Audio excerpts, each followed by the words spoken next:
ოცნებები უცნაური რამაა. ერთ მომენტში ფიქრობ, რომ სულ ცოტა დაგჭირ შენი მიზნის მისაღწევად. მეორე წამს კი ყველაფერი თავზე გაინგრევა.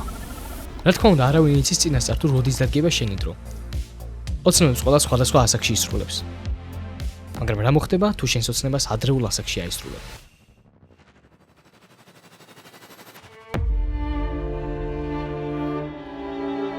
ხომ, ძალიან მაგრა ჭირს.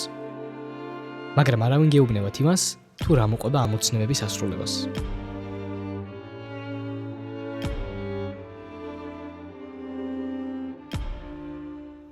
დღევანდელ ვიდეოში მოგიყვებით ჩემს ისტორიას თუ როგორ ავიხდინე ოცნებები და როგორ გამტეხა ამ ყველაფერმა. ეს პატარა ბიჭი მე ვარ, რომელსაც წარმოდგენა არ აქვს თუ რა ელოდება წინ. ეს კი ისევ მე ვარ, უბრალოდ 4 წლის. ამ ვიდეოთი YouTube-ზე პირველად გამოვჩდი, დედაჩემის YouTube არხის დახმარებით. დაახლოებით მაშინ დავიწყე YouTube-ზე ვიდეოების ყურებაც. ძირითადად უყურებდი ბავშვებისთვის გათვლილ კონტენტს. თუმცა სულ რამოდენიმე წელში ჩემი YouTube-ისადმი დამოკიდებულება საერთოდ შეიცვალა. 2016 წელი. წელი, როდესაც აღმოვაჩინე მცნება YouTuber. ეს ყო ადამიანი, რომელიც იღებდა მისთვის საინტერესო ვიდეოებს, ტვირთავდა YouTube-ზე, ამ ყველაფერს კი ხალხი სიამოვნებით უყურებდა. ნიკა TNG, ჯეომაინერი, ირაკლი გეიმერი, გიორგი გეიმსი და საბა RG. ესენი იყვნენ ის პირველი YouTuber-ები, ვისი ყურებას დავიწყე. სწორედ მათ საშუალებით აღმოვაჩინე თამაში Minecraft, რომელიც ჩემი ცხოვრების განუყრელი ნაწილი და ჩემი მთავარი ინსპირაციის წყარო გახდა. ყოველდღიურად მათი ვიდეოების ყურების გამო ჩავმიყალიბდა და ჩვევა. გონებაში ვახმოვანებდი ყველაფერს, რასაც დღის განმავლობაში ვაკეთებდი. ამიტომ ერთ დღესაც ავიღე ჩემი პლანშეტი, ჩავრდე ბიძა ჩემის კომპიუტერი, გავხსენდი Minecraft-ი და დავაჭირე გადაღებას.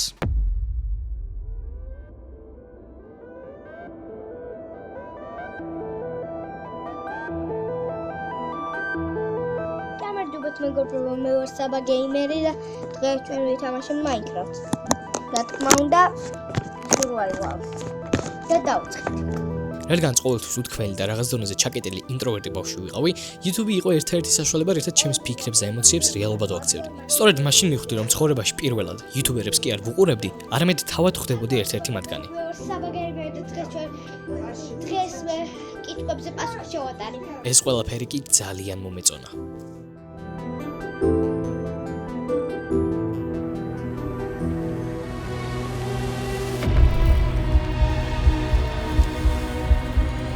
ერთ დღესაც ჩემს ერთ-ერთ ვიდეოზე შეურაცხყოფელი კომენტარი დაიწერა, რომელიც დედაჩემმა ნახა და რა თქმა უნდა ვიდეოც წამოშლევინა.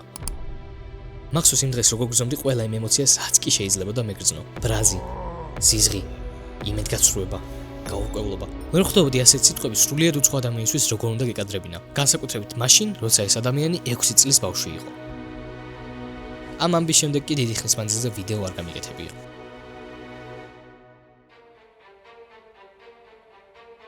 კორონავირუსის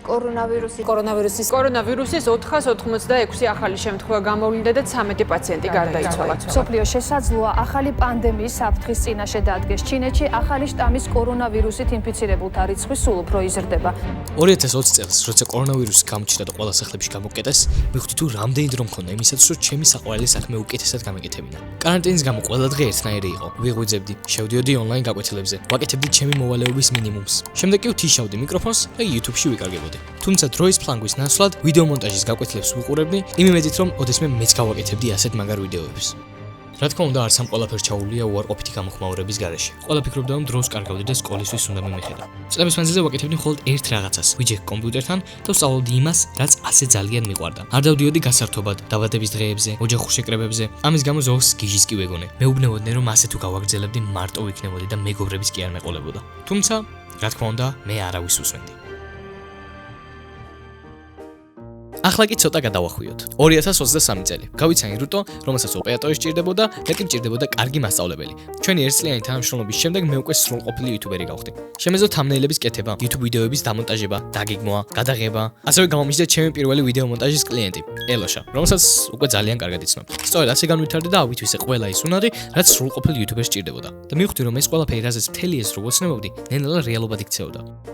ჩემი ყოველდღიურობა გამოიყურებოდა ასე. ვიღვიძებდი, ვამონტაჟებდი, ვიძინებდი. თუმცა დაახლოებით ნახევარწლიანი თავდაუზოგავი შრომის შემდეგ მივხვდი, რომ ეს ყველაფერი არც თუ ისე სასიამოვნო იყო. ჩემი YouTube არხის ტემპი შენელდა და мотиваცია დაეცა. ერთ ჩვენიერ დღეს სკოლიდან ახალმოსულს ხვდება ინსტაგრამზე მესიჯი კოსტასგან, ჰანგრიმენის წევრისგან, რომელმაც მითხრა, რომ მისი ვიდეოსთვის სჭირდებოდა ჩემთან პატარა ინტერვიუ ჩაწერა. და მეც რა თქმა უნდა დავთანხმდი. რამდენიმე დღის შემდეგ კოსტა თავის გადამღებ ჯგუფთან ერთად მოდის და ჩემს სახლში ამაგრებენ კამერებს. დავიწყეთ გადაღება, ისმის კარზე კაკუნი, ვაღებ კარს და ხედავ თორნიკეს. ამ დროს სრული შოკი მქონდა. არ ვიცოდი რა მეთქვა, არ ვიცოდი რა ხდებოდა ჩემს თავს. შემდეგ კი თორნიკემ მითხრა ისეთ რაღაც, რასაც საერთოდ არ ველოდებოდი. მითხრა, რომ ჰანგრიმეს ჩემთვის ქონდა 6 თვიანი ჩელენჯი, რის ფარგლებშიც მე უნდა ავსულიყავი 100,000 გამომწერზე და ისინი იქნებოდნენ ჩემი არხის მხარდაჭერები ამ 6 თვის განმავლობაში. ამ დროს უბრალოდ ყველანაირი ემოცია გამიქრა. ერთადერთი რაც გავაკეთე არის ის, რომ გავიღიმე. პირველი 2 თვე თითქმის ყოველ კვირა ვდებდი ვიდეოებს. უფრო აქტიურად დავიწყე სხვა იუთუბერებთან კომუნიკაციას და ეს ყველაფერი უკვე მართლა სიზმარს გავდა. თუმცა ამ 6 თვიანი დაუღალავი შრომის შემდეგ მივხვდი, რომ ამ ყველაფერს ნახვებისთვის ვაკეთებდი და არა ჩემი თავისთვის. შემომჩნია, რომ ჩემი ვიდეოები ძალიან ბევრ ნახვას აგროვებდა, თუმცა ეს ყველაფერი საერთოდ არ მახარებდა. ამიტომაც ჩემს თავში და ფიქრებში დაკარგული YouTube-დან დროებით წავედი.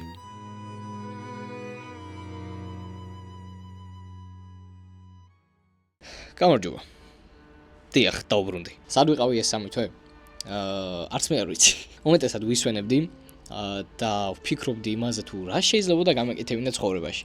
რის იკეთება მინდოდა, რა მომწონს, რა არ მომწონს და ასე შემდეგ. მინდა აღნიშნო, რომ ძალიან გადამწყვეტი აღმოჩნდა ეს 3 თვე ჩემი ცხოვრებისთვის, იმიტომ რომ მართლა ძალიან ბევრ რაღაცას მივხვდი, ძალიან შემეცვალა, ძალიან ბევრ საკითხთან დაკავშირებით შეხედულება და ჩავთვალოთ, რომ ახლიდან დავიბადე. ჩემი გაქრობის მთავარი მიზეზი იყო ის, რომ ძალიან გადავიწვი და რადგან აქამდე მოხდეთ უკვე იცით თუ რა გადამხდა თავს. ჰანგრიმენის ჩელენჯის შემდეგ მთელი ეს 6 თვე, აი მართლა თავდაუზოგავად შრომობდი, მართლა 24/7-ზე ვიდეოებზე ვფიქრობდი, 24/7-ზე ვიდეოებს ვაკეთებდი. 24/7-ზე აი არ ვიცი ხალხს ვესაუბრებოდი, ვაჩვენებდი მეგობრებს იდეებს, რომ აი ეს ვარ გადავიღო, ის ვარ გადავიღო, მოდი დამეხმარე ის ქნათ და აი მოკლედ ძალიან დამღლელი იყო ეს ყველაფერი რა. აქედან კიდევ ერთხელ დიდი მადლობა ბიჭებს, იმიტომ რომ ისეთი რაღაც გააკეთეს, რასაც ალბათ მთელი ცხოვრება ვერ დავივიწყებ და მთელი ცხოვრება რომ მადლობები ვიხადო, საკმარის მადლობას მაინც ვერ გადავიხდი და მინდა აღნიშნო, რომ აი ეს რაღაც რო არ მომხდარიყო ჩემს ცხოვრებაში, დღეს მე ის არ ვიქნებოდი, ვინც ვარ. ეს ყველაფერი არ არის გამოწვეული იქიდან, რომ რაღაც სპონსორი იყო, არ არის გამოწვეული იქიდან, რომ გამომწერები მომემატა და ასე შემდეგ. ეს იყო გამოწვეული იქიდან, რომ ბიჭებმა მომცეს რაღაც რაზეც მე უნდა მქონოდა პასუხისმგებლობა, იმიტომ რომ როცა ეს ამბავი მოხდა, მაშინ ვიყავი ძალიან აი დაცემული რა, რასაც ქვია, ძალიან ბევრი ცუდი ამბავი გადახდა. სხვა შორის კოსტამ რომ მომწერა მაგის წინა დღეს, აი ძალიან დაგრუზული ვიყავი რა. კოსტას მესიჯმა აი ისე გამახარა მაგ დღეს, რომ აი არ ვიცი. მარტო იმის გამო გამეხარდა, რომ ვიღაცასთან კოლაბზე წავიდოდი და ცოტა გულს გადავაყოლებდი რაღაც თემას რა მოკლედ და ეგ გამეხარდა და მე თორნიკე ვერ დავინახე საერთოდ რავი. აღარ ვიტყვი რა დავემართა. ხო და მოკლედ ბიჭებმა მომცეს პასუხისმგებლობა, მაშინ როცა ყველაზე დავარნილი ვიყავი, ესე ვთქვათ, მენტალურად და აი ამ პასუხისმგებლობამ რაღაცავე ახალი სიცოცხლე მომცა, რასაც ქვია რა. ყველაფერი რაც წარსულში იყო, მომხდარი, ყველაფერი დავიკიდე, ყველაფერი გვერდზე გადავდე და მეთქი ახლა აი ეს უნდა გავაკეთო. მეთქი, აი ეს არის ჩემი მიზანი და შემდეგი 6 თვე აი გაუჩერებლად ვაკეთებ YouTube-ს. და ასეც მომიქეცი. რომ ეს ნახვები მოვიდა, მაგრამ რაღაც მოკლედ ბედნიერება არ მოიტანა რა. არ ვიცი რატო, დღემდე ვერ ხვდები მართლა რატო არ მოიტანა ბედნიერება რა. იმიტომ რომ მთელი 6 თვე მაგაზე მუშაობდი, რომ ბევრი ნახვა დამედო, დავდე და საბოლოოდ არაფერი. აი არაფერი არ მომცა. ხო, ასევე ძალიან დიდი მინუსი რაც ამ ამბავს მოყვა არის ის, რომ მოულოდნელი ცნობადობისთვის არ ვიყავი მზად. ანუ ესე უცებ არ საიდან გავხდი ცნობილი რა, ანუ რა ცნობილი ეს არის, მაგრამ მაინც იცვლება 60,000 გამომწერი ცოტა არ არის რა, საქართველოსთვის მართლა საკმაოდ დიდი რიცხვი არის და გარეთ რო გავდიოდი, ხალხი მცნობდა რა, რაღაც ბავშვები მიყურებდნენ, მოდიოდნენ, ფოტოებს იღებდნენ რაღაცა და ხო იდეაში ძალიან კარგია და უნდა გიხაროდეს და მეც მიხარია, არც ერთი ბავშვისთვის არ მithქვავს უარი არის უსაც ფოტოს გადაღებაზე და არავისთვის რავი რაღაც ცუდი ხასიათი არ მიჩვენებია რა, მიუხედავად იმისა, რომ გარეთ ყოველთვის ასეთი სახით დავდივარ. უბრალოდ პრობლემა არის ის, რომ რაღაც დონეზე ცოტა უცნაური შეგრძნება გამიჩნდა რა, იმიტომ რომ ხალხი მიყურებდა რაღაც ტრანსპორტში რო ავდიოდი იქიდან ვიღაც სხვა მხრიდან მიყურებს, ის იქიდან მიყურებს, ის ჩურჩულებს რომ ეს ჩერია რა რაღაცა და ძალიან იმოქმედა ჩემზე რა. ნუ საბოლოო ჯამში მე მაგასაც მივეჩვი, ეგეც გადავლახე, მაგრამ თავიდან პირველი რამდენიმე თვე ძალიან გამიჭირა მართლა. ნუ შემდეგ უკვე ძალიან რო კონცენტრირდი ნახვებზე და რაღაცა მე ჩემი თავი დავიკიდე, რავი რაღაც აღარც დარბაზში აღარ დავდივარ, აღარც რავი მეგობრებთან აღარ თამაშობდი, აღარც მოკლედ იმ რაღაცებს აღარ ვაკეთებდი, რაც სიამოვნებას მაიჭერდა და რაც აი მართლა ძალიან მიყვარდა რა.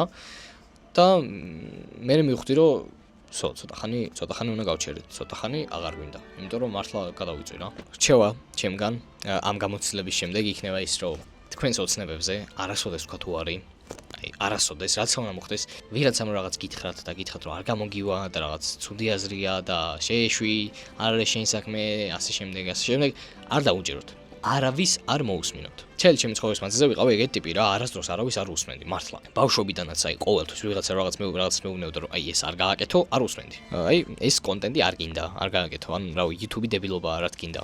ძალიან ბევრი ჰეითი მოდიოდა ჩემზე მაშინ როცა YouTuber-ობას ვიწყებდი რა პატარაობაში რომ აი რა YouTuber-ია რა ისწავლე და რაღაცა. მეთქი არა, მე ეს მინდა, ეს სიამოვნებაზე ამას გავაკეთე. ასეთი რაღაც არის რომ როცა ხალხი გეუბნება რომ ეს არ გააკეთო, შენ მაინც გააკეთებ და მე დაეცემი, მაგ დროს უფრო კარგად სწავლობ რა. არასდროს არ შეგეშინდეს შეცდომის დაშვების. იმიტომ რომ საბოლოო ჯამში მაინც შეცდომებია ის რაც გაძლიერებს და რაც გასწავლის ცხოვრებას რეალურად რა. ეს დასკვნა გამოვიტანე მე. ასევე იმ ადამიანებს გავუფრთხილდით, ვისაც თქვენი შეერათ. ვინც ყოველთვის ხარში გიდგათ, ყოველთვის ზადარიან რომ დაგეხმარონ და ყოველთვის დადებითად გავსებენ ესე ვთქვათ და გეუბნებიან რომ ყველაფერი გამოგივათ რა.